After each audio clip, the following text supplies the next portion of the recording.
What's up guys, it's me Jeremy, and when it comes to League, catching up from a loss is definitely one of the hardest things to do, and most guides focus only on how to get you a lead, or how to make use of a lead, rather than what to do if you're behind. Let's get started. Now, the first and most important thing to do, that is often overlooked, is to realize and accept that you are behind.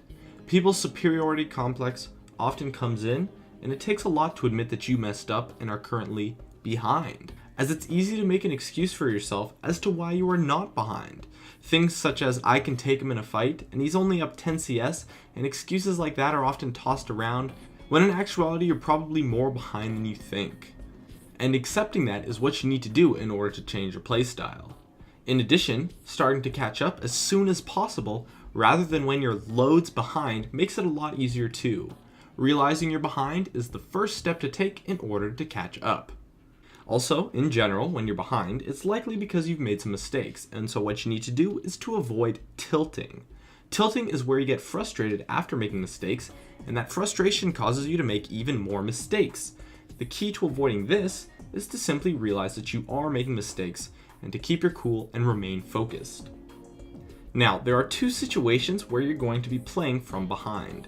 The first being where you as a player are individually behind and losing lane, and the second where your team as a whole is behind. Now, for when you're behind in lane, but your team as a whole is not behind, your goal is to make yourself easy to carry.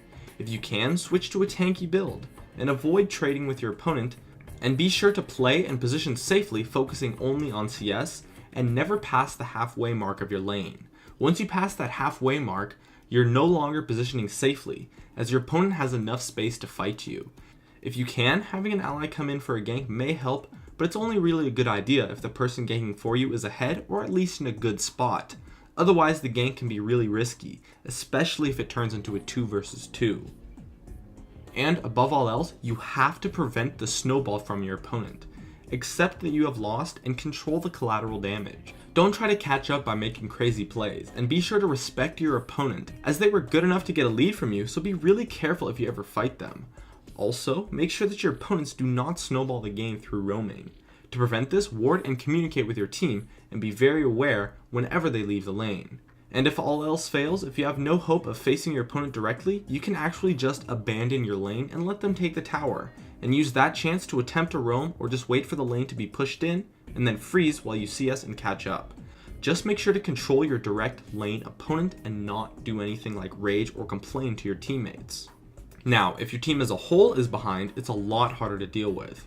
There's a couple of tactics you can try. Split pushing works well if you have the team composition for it, as you can use it to outmaneuver your opponents and take some free objectives, but that can be quite difficult to do. So in general, what I recommend doing is to try and create a pick.